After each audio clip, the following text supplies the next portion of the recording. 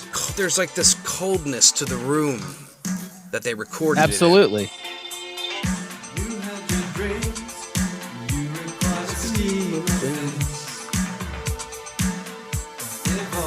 This song's awesome. Big time.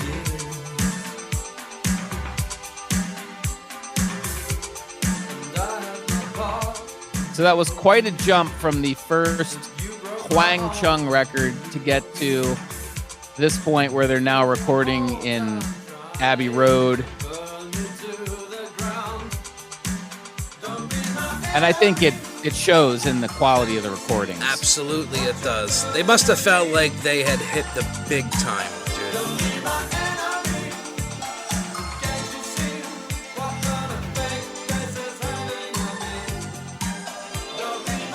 At least I'd think. I bet they were feeling pretty good at that point. I would be very excited if I was them.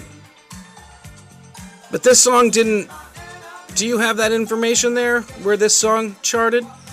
I don't think this song did particularly well. In fact, I think the only song which really made much of a dent off this record was Dance Hall Days, which did quite well. Yeah.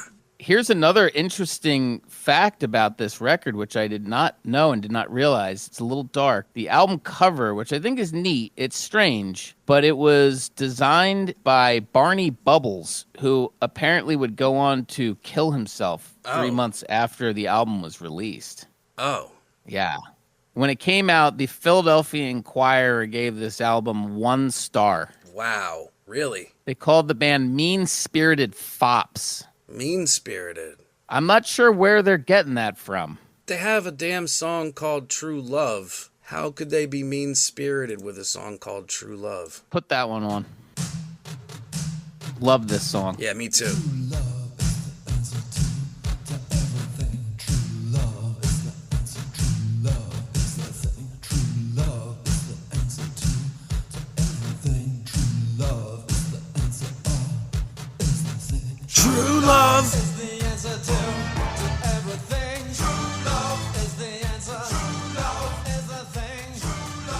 Next part that comes in, I absolutely love it. It's fantastic.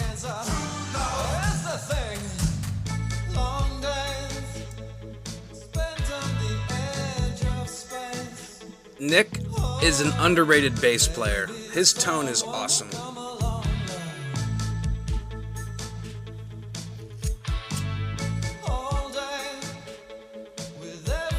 As much as I do love that first Hwang Chung record, there is a marked step up in quality between that record and this one. I agree.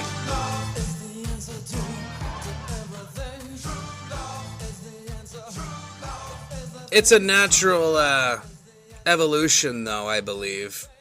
No, it's true. In fact, it's different. It's a different thing going on. I wouldn't necessarily say it's better in one way or another. When I say quality, I mean you can tell that the production has been heightened. The first record is very cut and dry, very straightforward production, which was evident of that style. Whereas you can tell that at this point, the 80s are starting to rear its ugly head. There's bands now that aim for this sound. That's exactly right. Yeah. I mean, there's some hipster bands that are out in 2024 that would fucking kill to make an album that sounds like Points on the Curve. I agree. This sound has become very hip again. We have also Don't Let Go, which is the third single off this record. Did that make the gold label? No, it did not, but it is a really good song. And the reason it Yeah. didn't make the gold label is because the entire album could be on the gold label. If I didn't cut somewhere, I would have put the whole album on there. But the penultimate single from this album is Don't Let Go. That is correct.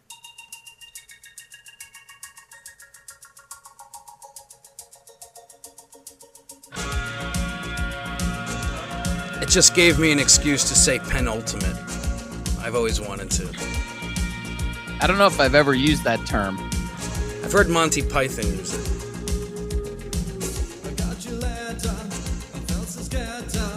The production on this album is really cool, dude. It's not all blown out, so there's room for everything. Just dynamics. Yeah. And it sounds to me like they're in this icy room. I really love the way this album sounds. How many times have I said that?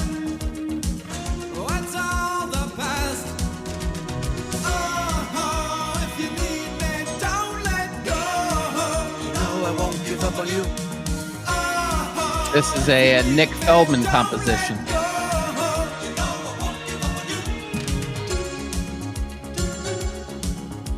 I'm pretty sure Nick is on those backing vocals. And I'm not sure Jack is just doing all the vocals. I'm pretty sure Nick is on backing vocals. And Darren probably too. But seriously, we could show off this entire record. I couldn't recommend this enough. And I guess the last single, Wait, caught the ear of one William Friedkin. It is also featured on the next release.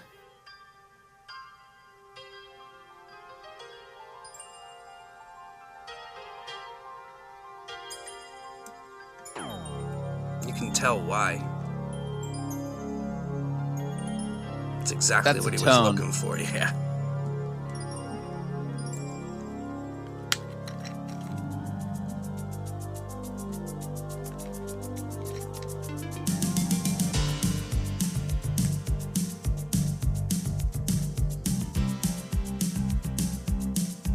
It's like a dance beat, man. You could dance to that. And apparently, Friedkin specifically sought out Wang Chung to score his film To Live and Die in L.A. That's so cool. That he was listening to this album, maybe the first album, and was just like, hey, these guys are the right guys to score my movie. Great track. I know you're gone anyway, but I can hardly wait. Evidently, there's a difficulty. I know you're gone anyway, and I can hardly wait. I can hardly wait.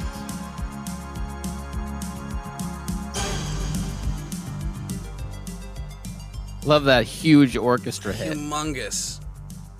And the reverb is just perfect on this album. It's the album that just keeps giving. But as you stated, William Friedkin, director of some legendary movies. Well, and this was my entry into Wang Chung, effectively. That's not to say that you never showed me things in the past that I enjoyed, because I always thought it was cool. And there was even times where you showed me things and I enjoyed it a lot, but it didn't hit me until I got into a bit of a William Friedkin phase and I started checking out a few of his movies. For those unfamiliar, William Friedkin, of course, the legendary director behind The Exorcist, The French Connection. Love it. And I'd also like to point out a movie called Sorcerer, which is a very, I would say, lesser known film in his canon. But in my opinion, it may be my favorite. There's scenes in that movie that are so incredible. It's just a testament to how they do not make movies like they used to. There's like real elements of danger where you're looking at this and you're like, I don't understand how they're pulling this off. Gore? There's scenes that involve a truck going over this very rickety bridge, kind of a series of these rickety bridges, and they're very slowly driving over these while it's swaying back and forth, and at multiple times it seems like the truck is going to fall into this raging river underneath of it. Honestly, unbelievable. I don't know how they did it to this day. I need to watch this movie. Dude, if you like The French Connection and The Exorcist, you gotta see Sorcerer. It's his 1, 2, 3. He made 3 masterpieces in a row. I love French Connection. Popeye Doyle. Popeye Doyle. It all ties into To Live and Die in L.A., and we mentioned 3 movies from Friedkin. This is a very good film. Fuck yeah, dude. Yeah, dude.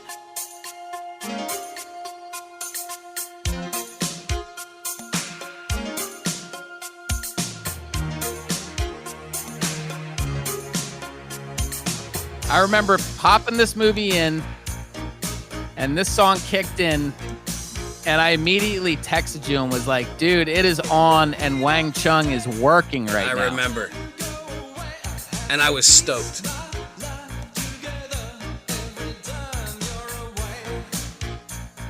It's interesting that it was sort of the gateway.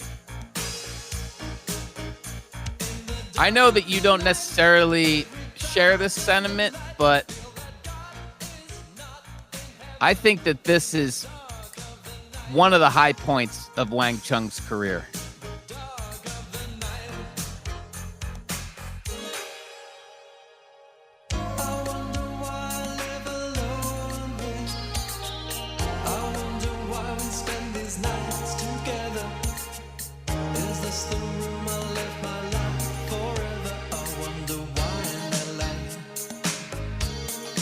Awesome. Yeah, this song is really great.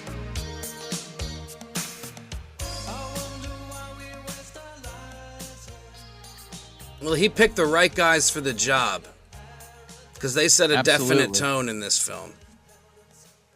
Which I remember, not to spoil the film for people out there, but there's definitely a shocking scene towards the end that blew my mind. I certainly was not expecting it. It's a bit of a downbeat ending. Yeah. Strangely, this soundtrack really fits the vibe of what Friedkin was going for here. It's kind of a gritty crime thriller. It's about secret service agents who are following a counterfeiter and kind of weed. Everybody have fun tonight. Everybody Wang to fun tonight. Got me. That clip from Angel's too fucking funny. Well, what I was going to say is that this is a very bold move for a band that is essentially breaking to where instead of capitalizing on that initial success and going right in and making another record full of hit songs, they decide to make a soundtrack for this gritty crime movie. Coming off of something like Dance Hall Days to go and do this, it does seem like a curious move. I can make sense of why they were definitely interested. Oh, absolutely. So I get why they did it. However, the song we just played, To Live and Die in L.A., was a minor hit, was it not? Yeah, I mean, this album charts pretty well. Yeah. And then obviously we have our second single, which is Wake Up, Stop Dreaming.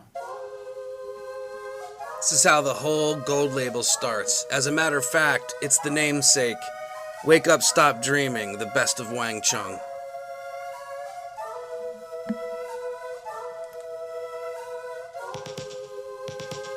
So according to Friedkin, the main reason he chooses Wang Chung to do the soundtrack because he felt the band stood out from the rest of contemporary music. I agree. Points on the Curve started carving out its own path. The sound. For me, it's distinctly Wang Chung. And I know that's what he wanted here, I bet. Well, and that was his response after listening to Points on the Curve. That he wanted them to come score his film. He loved the album so much, in fact, that he used 2 songs from the album on this soundtrack.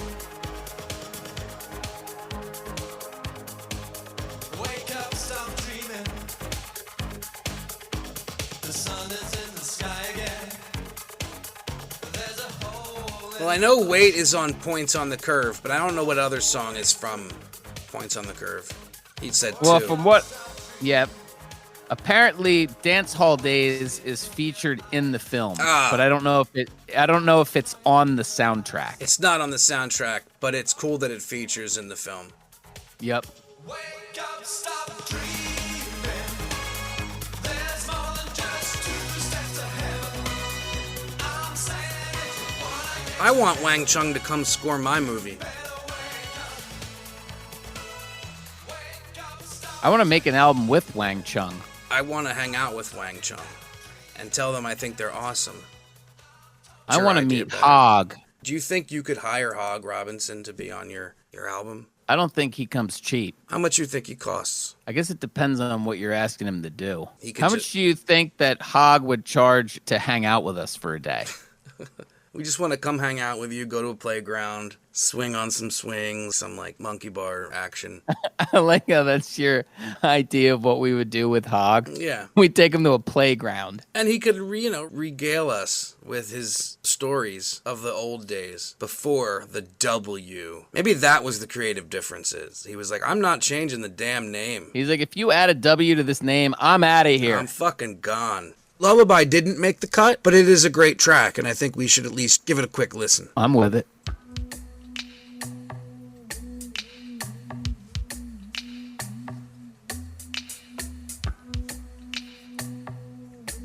I think the side A of this album is pretty rock solid. If it was just like an EP, it'd be great.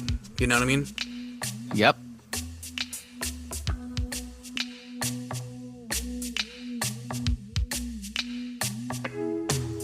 Let's go out tonight.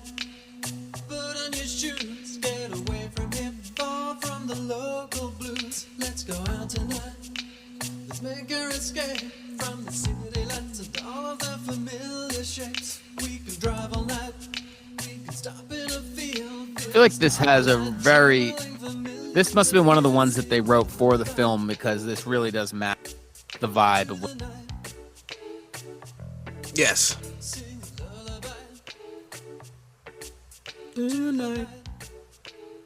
Boop. So this album Boop. peaks at 85 on the Billboard 200. Not a terrible placement for a soundtrack album. Yeah, for real. If Jack ever gets his way and gets to release the deluxe edition, I'm sure there's songs that were recorded that weren't released. Dude, Would I be need variant. more from this period. I need more from this album. Yeah, there's no way this is the only 7 songs because Wait was actually recorded from the previous one. So there's no way this is all they did. There's more. I guarantee it. So they weren't done with soundtracks because they would do a track for The Breakfast Club. 1985, John Hughes smash. Breakfast Club is one of my favorite movies. We've discussed this before. It wasn't necessarily in your rotation, but I totally grew up with The Breakfast Club. So I knew this song all along. Obviously, once I discovered Wang Chung and then I heard it, I was like, wait a minute. Oh my God, that's in Breakfast Club. And which scene is this playing during? It's the scene where they're running down the hallway.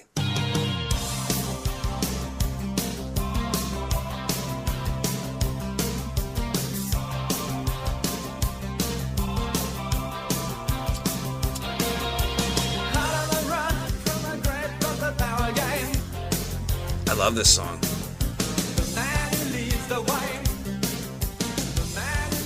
In my mind, I can just see them running down the hallway. I do like The Breakfast Club, but I don't feel like the Brat Pack era of the John Hughes catalog is my favorite era of his stuff. I prefer the later John Hughes, like Christmas Vacation, Planes, Trains, and Automobiles, Home Alone. I think I'm a sucker for the Brat Pack. I've even read up on them and shit. I don't love every movie or anything like that. Weird Science I like a lot. Obviously I love The Breakfast Club. I don't really like Pretty in Pink or 16 Candles, but I find the Brat Pack interesting. It's a killer song. As a matter of fact, the whole soundtrack for Breakfast Club is good. So it would be a good time to bring up that after the Breakfast Club track, Fire in the Twilight, we would lose Darren Costin. Yeah, he would leave the unfortunately. band prior to Live and Die in L.A. and their next record, Mosaic.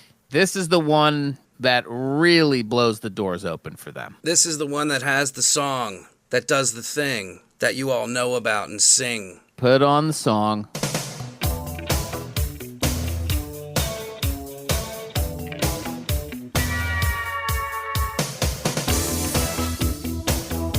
That could have been Hog. Could have been and should have been. Fucking should have been. I'll drive a million miles Come on, it's an absolute banger. with you tonight. For as many times as I've heard this song, it's a great song. It's a fun song.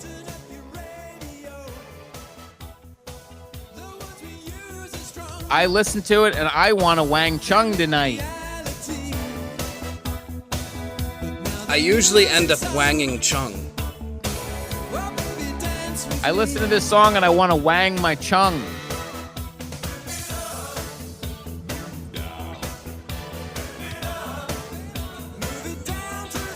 I don't know what any of this means.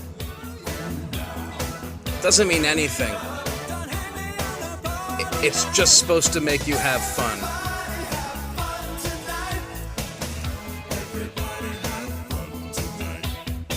Everybody have fun tonight.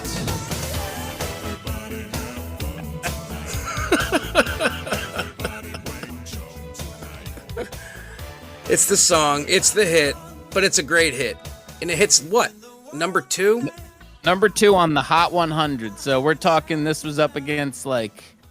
MJ, Cyndi Lauper, Lionel Richie. We got all our 80. I mean, number 2. This was a smash. Yeah, you can't be upset about that. I'd be happy. So this record comes out October 86, produced by Peter Wolf, not to be mistaken for Peter Wolf, who's the singer of the Jay Giles Band. Peter Wolf would also play drums on this record, but would never become an official member. Although I think he also produces the next record. Is Peter the boy who cried wolf? Was the boy who cried wolf named Peter? Yeah. I think it was Peter and the Wolf. Because what I'm thinking is you could have Peter and the Wolves, and then he could make one album with them and then just become Peter Wolf. We didn't mention it while that song was playing, but that also features a seizure-inducing video where someone painstakingly took all these different clips of the band and pasted them together. And was there multiple versions of that video? Yeah, there's a UK version and there's a US version. It's probably the US version where it's like the seizure-inducing jump cut. Yeah, dude, I find that jump cut hard to watch. Yeah, it's ridiculous. It would come with like a trigger warning nowadays. Well, it probably legitimately would give people seizures. That's their problem. This song is telling them to wang chung. If they can't handle that, that's on them. So after we have our smash, the second single released from Mosaic is another absolute banger, Let's Go.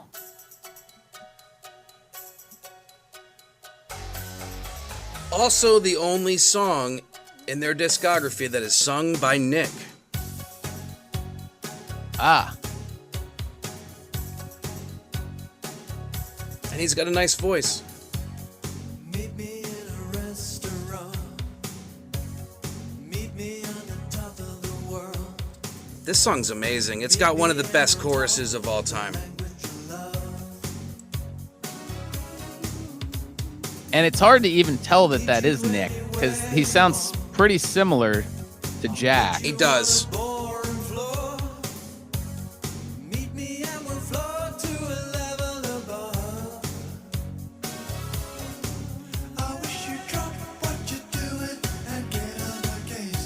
We could blow this Here it comes, man. into space and share a sweet isolation. Let's go there today. Go today. Get pumped. Let's get it. Let's go, baby. Let's go, baby. Come on. Let's go, baby. Let's go, baby. Come on. I'm kind of just over here jamming out, dude. Dude, this song's so good. Baby, let's go. Will you listen to me? I'm saying, baby, come on now. Let's go, 'cause we Are you wang chunging? back no more. Hard. Meet you on a mountain. That chorus is super humongous, man. That song hits number 9 on the Hot 100, so obviously another very successful single. Should have from went this record. higher. I mean, this album is full of heaters. I think it's a better song than Everybody Have Fun Tonight. And then, of course, we have our third single, Hypnotize Me.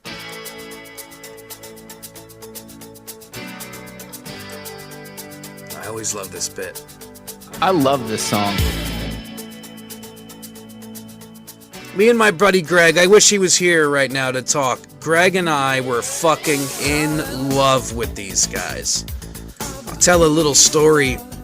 When we were in high school, Greg shows up at my house, knocking on the door. It's like 8:30 in the morning. And he's like, dude, I don't feel like going to school today. You want to go to the beach? Let's cut school. I'm like, fuck yeah. So we drive to the Jersey Shore, and all we listen to on a loop is Points on the Curve and Mosaic over and over and over again. And let me tell you, man, I was in a good fucking mood the entire time. We got McDonald's breakfast. How can you not be in a good mood with this chorus?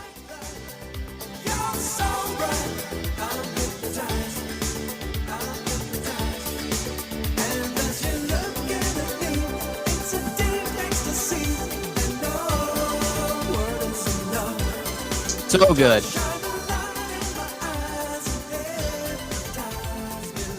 Yo, these guys were writing jams.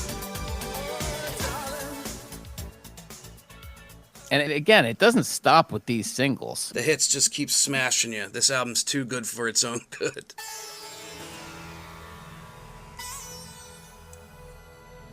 This album's on fire.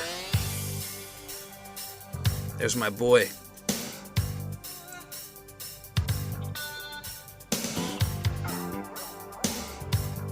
Nick. Killing it.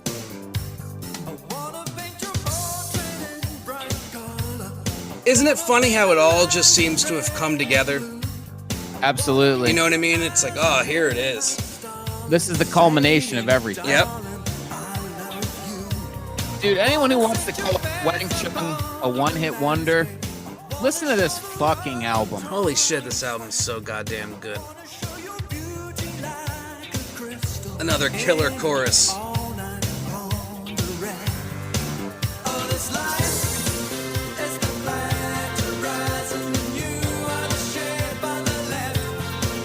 Oh, this line. Dude, I'm getting down over here. Hell yeah, dude. I'm jamming.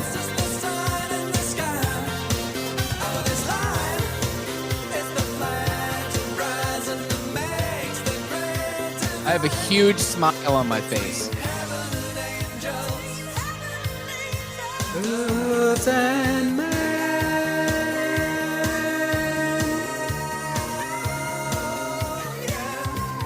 Man, that smokes. So good. Funky fucking bass line going on too, man. It's a little buried in there, but it's there. All right, so Points on the Curve is a little more understated, right? It's got some amazing moments. It's more icy. It has a vibe, but Mosaic just hits you over the head. This album just kills, dude. So let's see. Everybody Have Fun Tonight peaks at number 2. Clearly their highest single. So close. Monster hit. The album itself goes to 41. So at this point, Wang Chung is cruising. Yep. Hypnotize Me There- was also in Inner Space. Yeah, I meant to bring that up. So Hypnotize Me's in Inner Space. It's in the bar scene. It's been a while. So now you mentioned The Breakfast Club as being one of the movies that you love growing up. But dude, me and Joe watched Inner Space. That's almost up there with Back to the Future and Ghostbusters. Yeah. I fucking love that movie. And it's directed by Joe Dante, another one of my favorite directors. He did Gremlins, Gremlins 2, The Howling, The Burbs. Guy's awesome. Damn, he did them all. Yeah, he's really good. But I didn't realize that he did Inner Space. Yep. Dude, they don't make them like that no more. That would be all CGI. No. I'm not entirely sure how they did that. Yeah, man. If you look back on some of those Joe Dante films, namely Gremlins 2, the amount of practical effects that are going on in that film with all the little puppets and all the chaos that's happening, it's madness. They just don't make films like that anymore. And you know what is interesting about Gremlins 2? It's insanely meta. Like, it knows exactly what it's doing. It's making fun of itself. And you didn't really go meta Right. at that particular time. Like, there's the scene where Hulk Hogan stands up and interrupts the movie, breaks the fourth wall. This song is so good. This is one of my favorite songs in the world, to be honest with you. I think that this might be one of their best choruses and arguably one of their best songs. Yeah.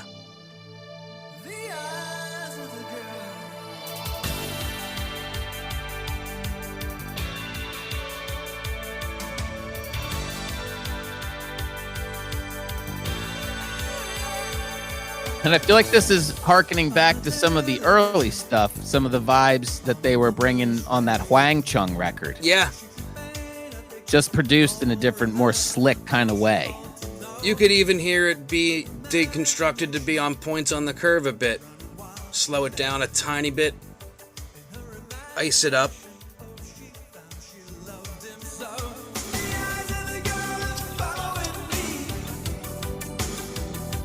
The instrumentation is awesome, man.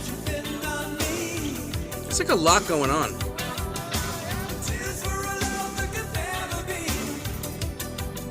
It's very dense.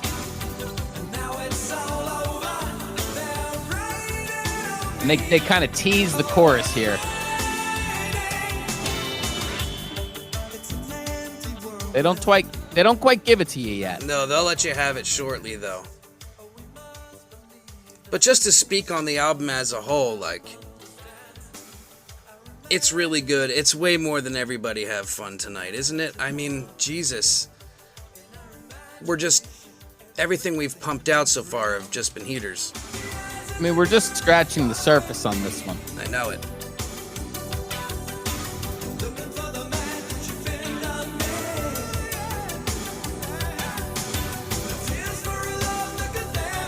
They make you wait for this chorus. They make you earn it. It's worth it.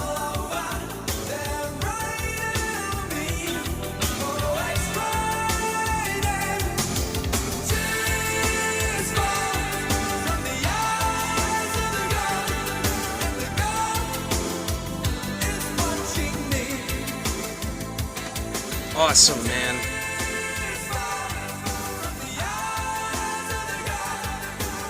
I mean, we've hit peak Chung at this point.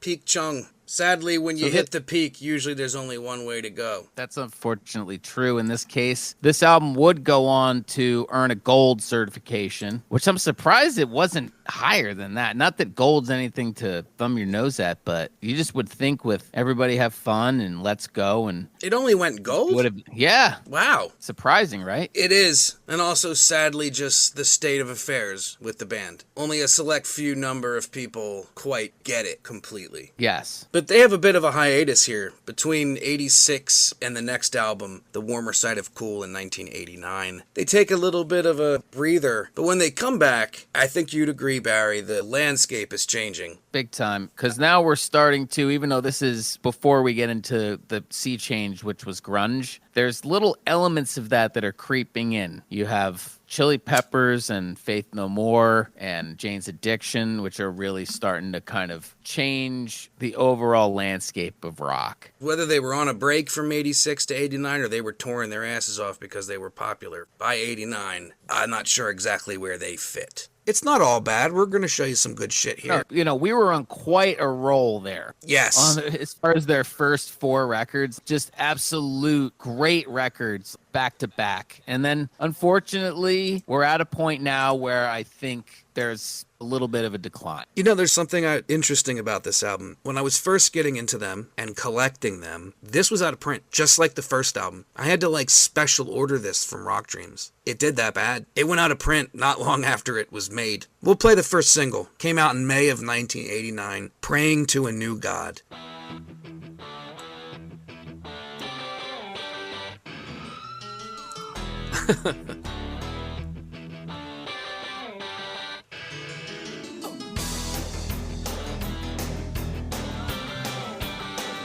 I don't hate this song. No. However, an interesting fact, it's not on the gold label.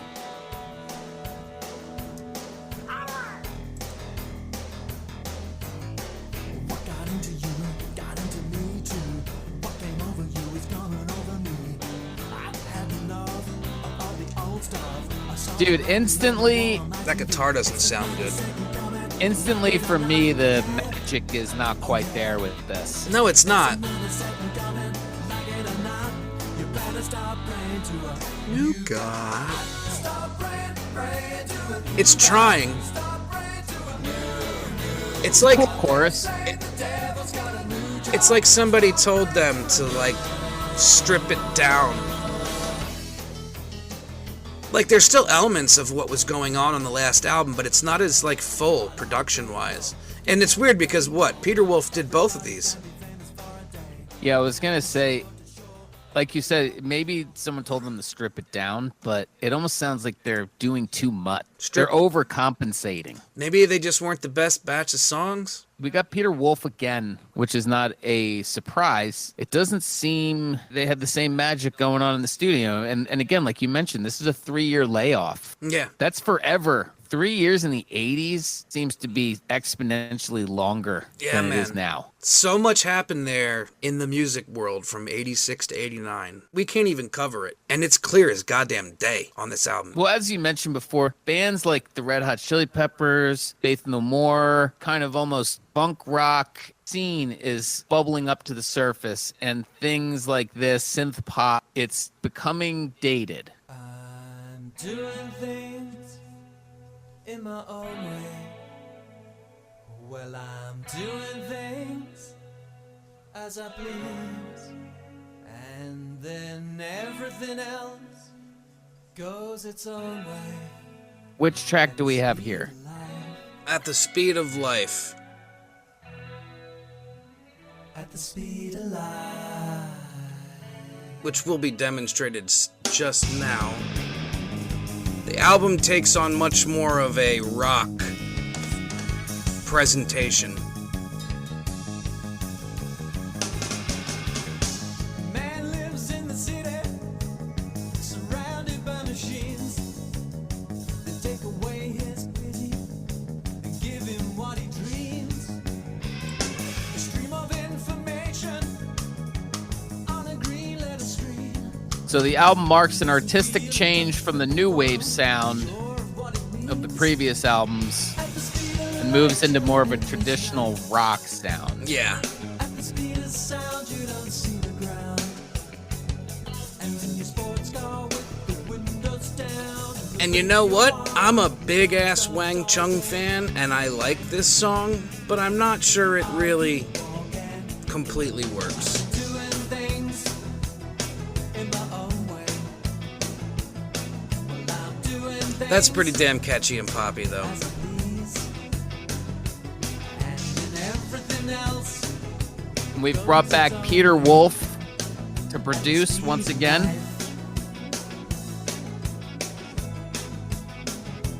Peter Wolf. What if they had called the album Peter? Peter and the Wolf. Yeah.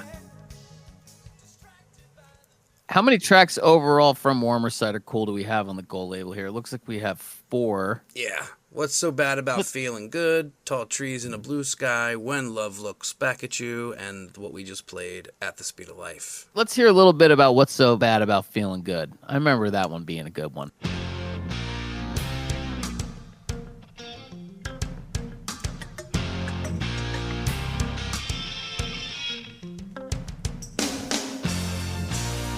you're awake as dawn breaks another day. And the gray clouds weep how you feel. But the way you touch you just brings you back to life. This is a solid track. I think it's a good chorus. So what's so bad about feeling good? What's so bad? What's so bad? What's so I feel like this sort of has a bit of a In Excess thing going on. Yeah, as I can well. hear that. Why hold back when you know you should? Break the chains of your life and start feeling good. I said, There's definitely some good jams on here. It's one of those things where You know how there's albums out there where the album itself isn't good, but there's good songs on the album. And sometimes even a lot of good songs on the album. But the album as a whole just doesn't seem to work. Yeah. This is sort of like that. There's one thing I wanted to say that I feel like I haven't touched on yet. I feel like Wang Chung is a band that's always been very of their time. And that's not in a bad way, but their records have always reflected what is going on in popular music at a particular time. You can go back to the first Wang Chung record when it has that new wave Joe Jackson Police vibe going on, and then we get into the 80s. Not so much they're copying bands, but the production style and what's selling on the charts is definitely informing the way that they're creating their music. And I think at this point, it's where it doesn't quite line up the same way that it did in previous times. They're moving to more of this traditional rock sound, but they're off base in terms of the direction that rock was headed. No, I feel like they were leading the way, and now they're a little behind, and they're not entirely sure how to catch up. You know what? If we had those two men on this show, they would agree. I'd love to hear them talk about the making of this album. And obviously the reason that we're musing on this right now is because this is the decline. This is when Wang Chung unfortunately starts to fall out of relevance a bit. That's not to say anything about the material that they're releasing, but this is clearly not what the general public is wanting from Wang Chung. Yeah, it's hard to say exactly what they should have done. For all we know, they were very burnt out because they were busy. Yeah. They were really burning it from 80 to 86. And I mean, look, it's not like they were doing anything super radical. They bring Peter Wolf back to be the producer. And unfortunately, it just wasn't there. Although I know you were about to rock When Love Looks Back at You, which I think is another highlight. Might just be one of their best songs, period, actually.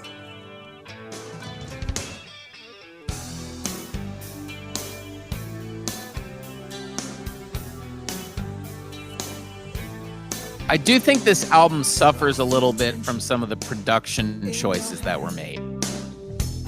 And we're not even talking about like the song craft. The songs they're there. The way that they're presented, it leaves a little to be desired. It was intentionally stripped back.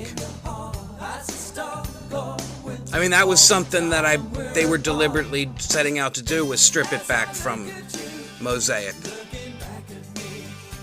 and try to get back to the rock. Imagine this was produced like an early 90s rock song, though. You had like live, real nice, like fat live drums, kind of heavier guitars. This would be jamming right now. Yeah, but it would the way sound that really good. The way that it's rocking now is so just small and I mean, look, I don't mean to... It's a good song. I just wish it was produced a little differently.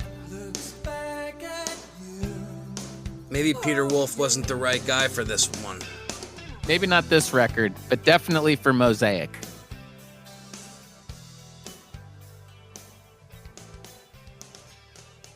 It's an album I do enjoy, though. I don't write it off completely. However, I do put it at the bottom. So this, unfortunately, is the record that brings down the band because they disbanded in 1990. Yeah, it effectively breaks them up. It's surprising to hear it went so bad for them that quickly, though. Mosaic was Maybe, huge. like you said, maybe they were getting burned out. Maybe this record underperformed, and they're like, all right, maybe we should take this as a sign that we need to take a little time here. And sometimes that's what you need. They take almost a 10-year hiatus. And Nick joins up with the drummer of the Culture Club and forms a band called Promised Land. It's surprisingly not bad. And Jack ends up joining up with Tony from Genesis. Yeah, Strictly Inc., which stands for Strictly Incognito. Can you play a song from Strictly Inc.? I'm always very curious about what this sounds like. Before we push play on one of these songs, just some backstory. Genesis is my favorite band of all time. Wang Chung, pretty close. So when I found out that there was an album that had Jack and goddamn Tony Banks, I was pretty fucking excited. And, it's okay, and we're going to play something from it here for you. Why not?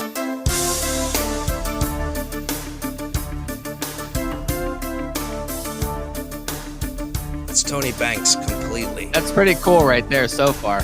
So far, I'm on board. So this is what Jack is doing post Wang Chung. Yep. or at least post the previous record.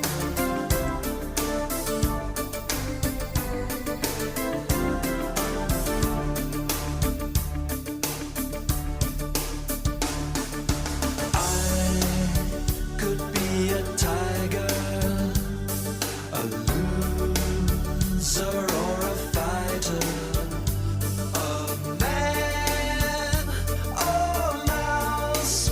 I don't know, this song's kind of hot. Yeah, this is a good one. Could be a wonder, an alien among you. It sounds a This is lot working. like a This Tony is working track. for me right now, dude. Can't you see? Can't you see? I stand in open sunlight. I scream. I'm jamming to this. I warn you. Don't turn your back on me. You look right through Nice. I like that. like I'm some. As I've said a few times in there, it's very much a Tony song. It sounds a lot like Tony's writing to me. And Jack works. If I remember correctly, though, one of your gripes with the record is that you didn't feel like Jack's singing worked for that material. It worked pretty well just there, but yeah, as a whole, I felt like his singing on this album was just like less convincing. Like he's restrained in some way, as if he didn't write the lyrics. I could be wrong, maybe he did, but that's just my take on it. That they were like Tony's lyrics and he had a hard time singing them. Maybe I'm a little hard on it because I love Wang Chung so much and I love Genesis so much, and it's not quite either of them. 1997 rolls around, and we see the return of Wang Chung. They release a greatest hits album, and this is where the story for me began. The one thing that's notable from this record, this greatest hits compilation, is that it has a new single called Space Junk. And it's cool, and I like the direction they were headed in.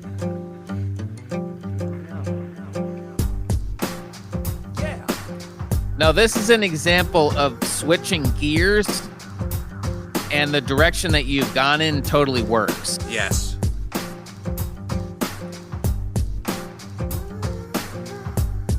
Warmer Side of Cool was like they were trying to fit in some way. This is like they're back to just doing their own Wang Chung thing. Mapping out constellations of the place I know so well.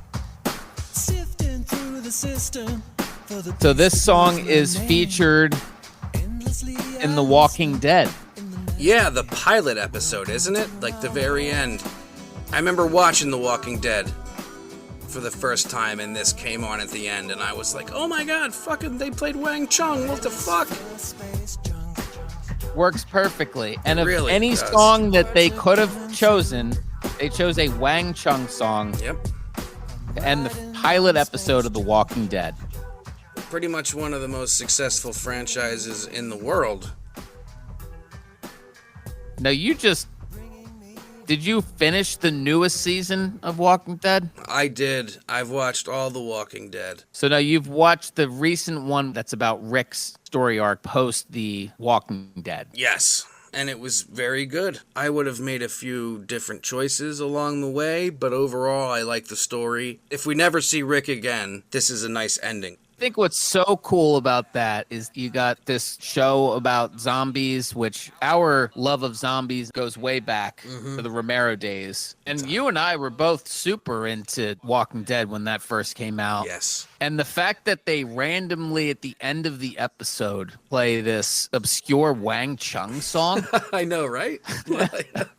While the Greatest Hits album gave them a bit of a boost in 97 and they toured a little bit, it wasn't exactly the return of Wang Chung yet. In addition to Space Junk, I guess they're releasing a few singles here and there, and then ultimately an EP comes out. Yeah, they don't really do a whole hell of a lot between 97 and 2012, but they do an EP in 2010 called Abducted by the 80s. It was a double EP that has some re-recordings of some old songs and 4 brand new songs. songs. All 4 of those songs did end up on Taser Up, so the only thing special about it is the newer versions of their old songs and the long-ass version of the song Abducted by the 80s. But this was exciting for me, especially as a fan, because they had been dormant since 97, and out of nowhere released this EP, Abducted by the 80s. Once again, I'm totally excited about it. So essentially, they make an EP and then they merge the EP into Taser Up. Yes. And you know what I will say about Taser Up, and I will give Wang Chung credit for this. You could have maybe thought they were going to put a record out in 2012, which is now more than 20 years after the height of their success. Yeah. And you would expect that it would just be this kind of whatever. This is a surprisingly solid record. Yeah, it's a really good return, and it's quite underrated, and I like the sound that they're going for. Let's check out Driving You.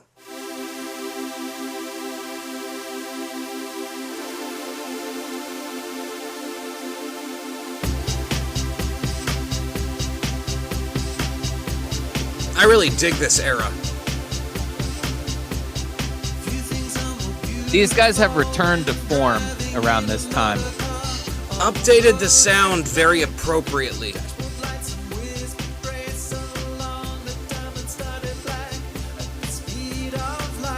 This is far and away an improvement over the previous record. Yes. Massively. You know what it was? They stripped out part of who they were with like the keys and the synths and stuff. That's what was missing. This is one of their best songs. That song's amazing.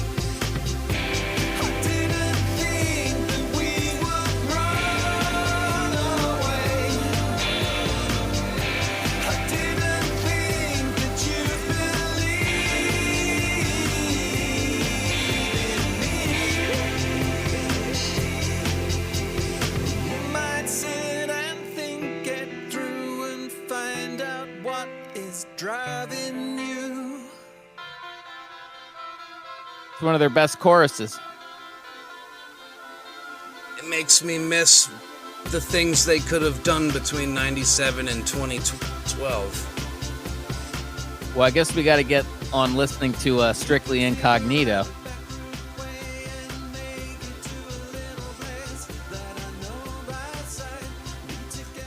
This album has way more than just one good song. This thing is filled up with a handful of good things. Let's check out Rent Free.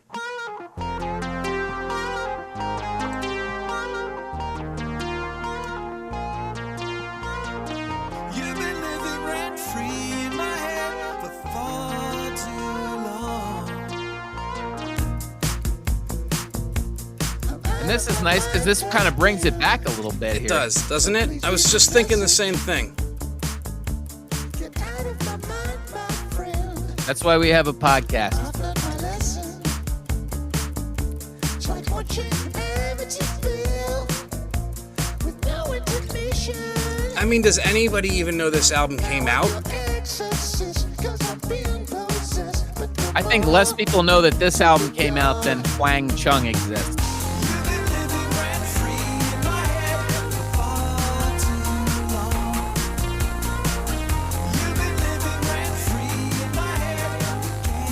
That's a good chorus, too. This band lives rent-free in my head. Some days I just sit there and think about them and say, like, what would Jack do and what would Nick do if they were here? Would they make a new song? Would they hang out at the park? It's things like that. There's not a whole lot of information online about Taser Up, and goes without saying that behind their debut record, this is their second most underrated record. Without question. It's worth seeking out. It's worth listening to.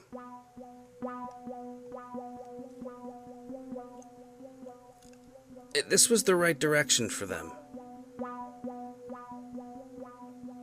This electronica weird... Weird's not quite the right word, but... Just think it's great that they followed the previous record, which I don't want to be harsh on it, but it was a bit of a dud. Overall. And then they come out 23 years later and release a really solid record. Really solid.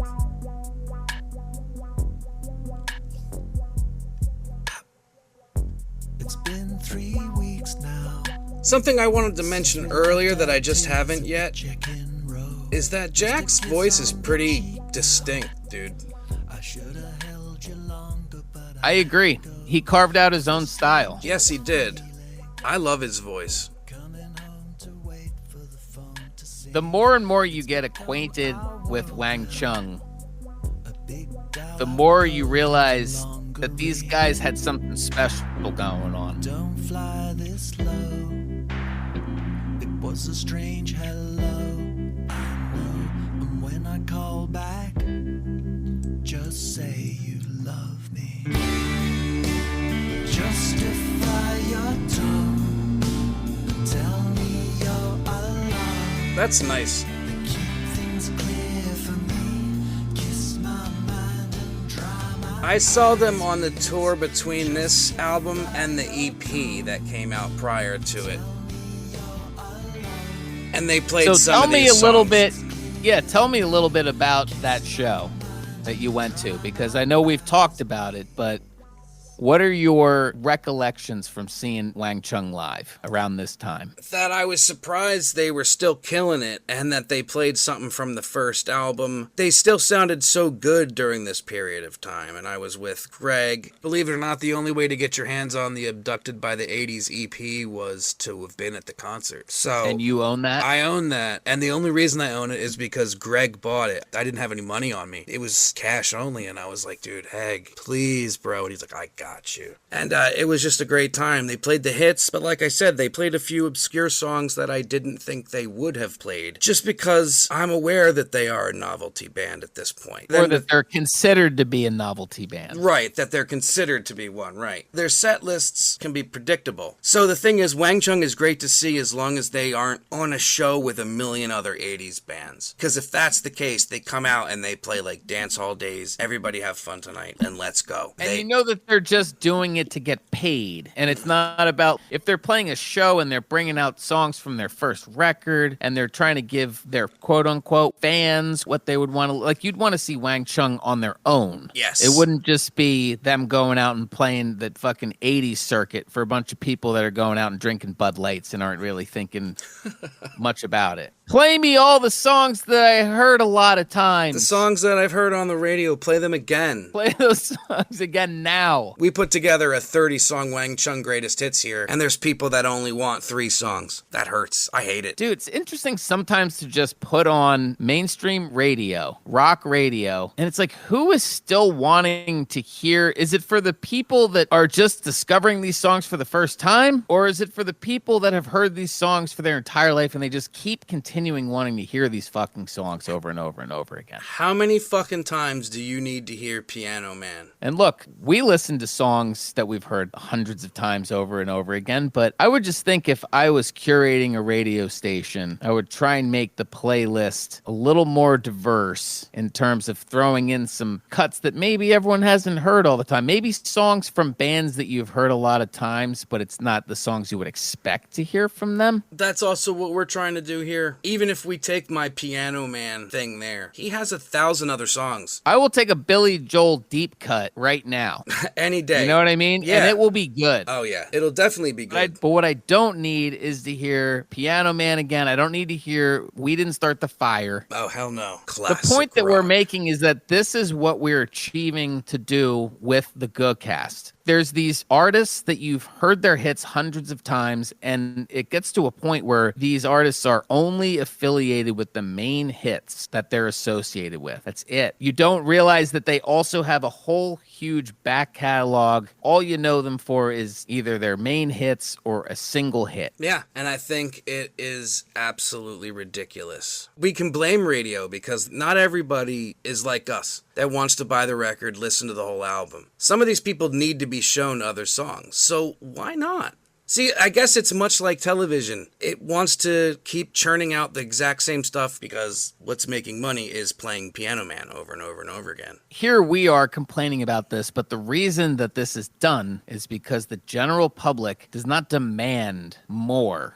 They're like, just give me this. It's fine. I'm familiar with it. It's comfortable. Please don't challenge me with anything that I'm not familiar with. I find it bizarre, and I'm sure you do too, when I talk to people who aren't into music, where that's just lost on them. Where like they don't know the name of the song, they don't know the name of the band. They know the song. They're like, oh, I know. They'll sing it. They know nothing about them. They've never looked into them, never read, never listened to anything else. And I'm thinking like, dude, I know everything about this band. I once worked with a guy who told me that he didn't like music. He was serious about it, and he drove to Tennessee once from New Jersey and didn't listen to any music the entire time. Just and sit that in he silence? finds music to be annoying. All of it. This is what he said to me. Well, that's unusual. Most people at least casually like it. He was an unusual person. Imagine being devoid of a love of music. That's like probably a sickness. There's a term for people that are devoid of art. I've never known anybody who didn't like it, but I certainly have known plenty of people who are pretty indifferent to it. At this point, Taser Up comes out. I guess it doesn't do much in terms of success on the charts, but as we've made our point here is that this album is worth seeking out regardless of whether it did well or not because it's good.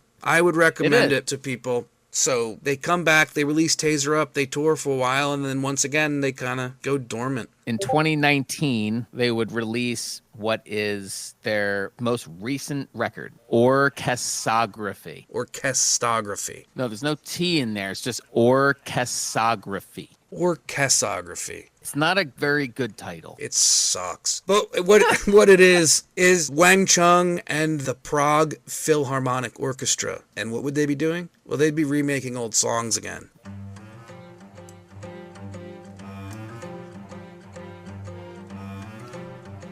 Yeah, the Space Junk one's kind of cool. Yeah, I like this. Notice it leaned into the zombie with the video. Big time.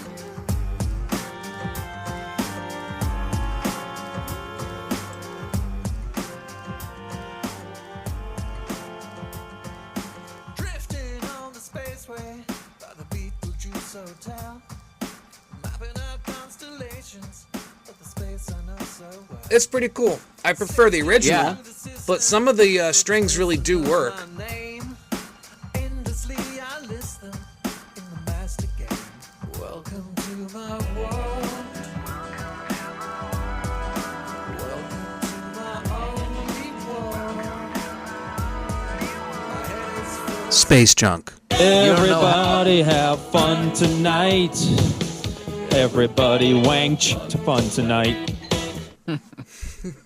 Now, this is the only album that I did not use any songs from. However, there is one really cool song on here called Overwhelming Feeling. Let's hear this.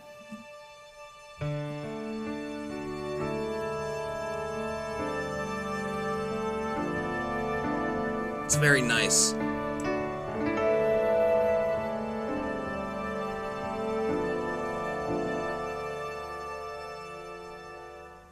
Here comes that overwhelming feeling again.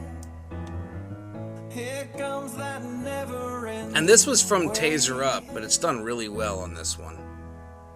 Each time I like this a lot. Yeah. It's a great song. I try to think of something I could say.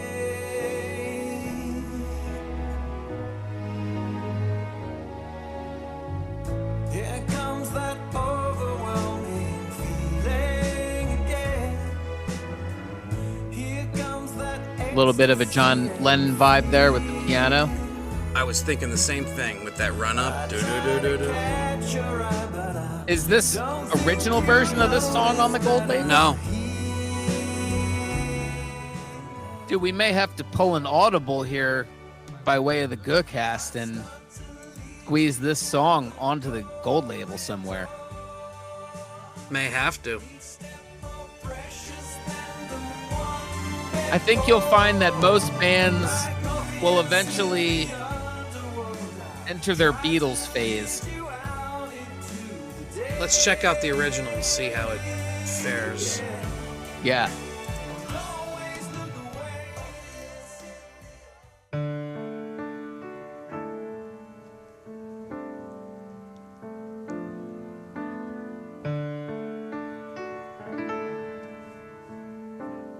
missing those strings. Here comes that overwhelming feeling again. Here comes that never-ending wave. I liked those strings. Yeah, Each time I see you there, I try to think of something. the vocal I could performance say. is good here. Yeah. but it's good on both of them. Yeah. Here comes that overwhelming feeling again. Like you said, we may have to call an audible, dude. Ecstasy and fear. Put that orchestral version on there. There's nothing from that album. It's not represented. Yeah, I was gonna say we should represent that record because Yeah. another thing that we should mention in the process of making the gold labels, which Tom and I have a lot of back and forth about. We don't just throw this shit together. No, it's Like real there's care. there's a lot of thought that's put into it, exactly. And we do make sure that every album is represented with at least one song. Yeah. The reason this would have slipped through the cracks is because it's a remake. But, like we said, we have a 30-track gold label here, which might have to be 31 tracks. You know what? I got something else we're going to check out real quick. Let's do it. Deep in the world tonight, our heartbeat safe and sound. Yeah. Let those who want to fight. How do Is you- this Hold on. Is this a cover? No, this is them. Everybody have fun tonight. Oh boy. Everybody have fun tonight. Everybody Wang Chung tonight. Ah. Everybody have fun tonight. Do you think this would have worked? Everybody gotta have some fun. You think this would have been the same kind of hit? Someone. It might be better. Better than the Okay. original one. I think, well, I mean, he's using a Paul McCartney. Everybody have fun tonight. Everybody wang to fun tonight. That's a good a time as any to start to wrap this puppy up. With some scotch tape. A botch job. I think what we have established here today is there is a lot more to Wang Chung than meets the eye. Whether it's the early days or the latter days, these guys are awesome. They're technically still a band, and I'm sure Yeah. we'll hear more from them at some point in time. I don't think they're done. What I would like to say is I'd love to see Wang Chung perform live. And what I'd really like to see is people start to appreciate them for being a way more interesting and cool band than what you would just think from hearing everybody have fun tonight. People don't understand. But no, this is a fucking legitimately good band. That wrote legitimately good songs. Obviously, what we've been trying to do with these good casts is to shine a light on these bands and these artists that have just been pigeonholed and associated with one particular song or an era. The reason why we are picking Wang Chung as the second episode of the Good Cast is because we feel this strongly that this is a band that has been overlooked. And I think that we've done a pretty convincing job here if you've been along for the ride.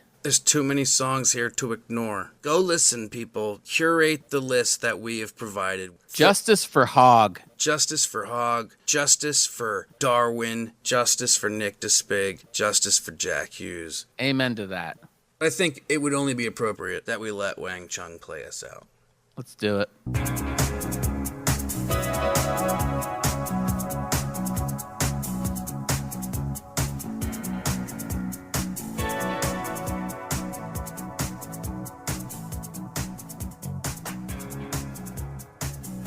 I'll say this again. The bass tone and the whole vibe of the Points on the Curve era is just so cool.